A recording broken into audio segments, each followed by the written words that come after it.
এই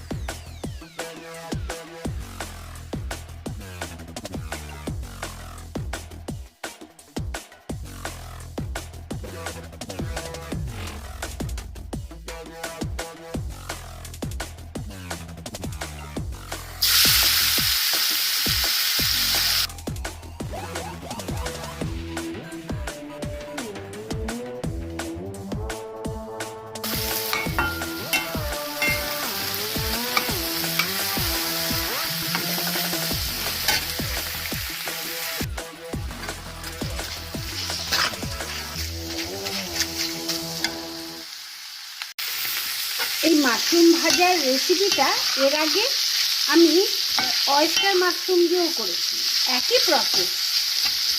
তো এবার আমি এই অন্য মাশরুম দিয়ে করছি, ওই একই প্রসেসের রান্নাটা।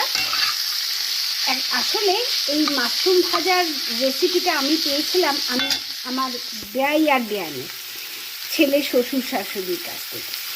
তো আমার ভীষণ ভালো লেগেছে, বিশেষ করে আমার ছেলে, আমার কর্তামশাই সবারই ভীষণ পছন্দ। তাই আমি এই মাশরুমটা দিয়েও ওই একই রেসিপিটা ট্রাই করলাম, আশা করি ভালো লাগবে। আমি এখানে শুকনো লঙ্কা দিয়েছি, পরে 1-2 কাঁচা লঙ্কা দেবো। তোমরা পুরো রান্নাটা কাঁচা লঙ্কাতেও করতে পারো।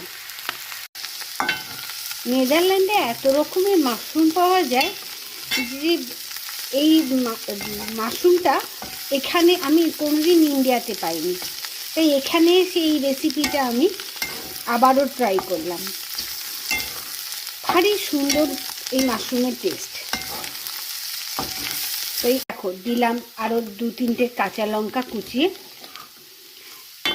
আমার রান্না প্রায় শেষের মুখে, আর একটুখানি ঘি ভেজে পরিবেশনের জন্য রেডি আমার মাশরুম ভাজা।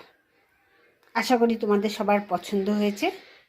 তাহলে লাইক, শেয়ার, কমেন্ট কিন্তু নিশ্চয়ই করো।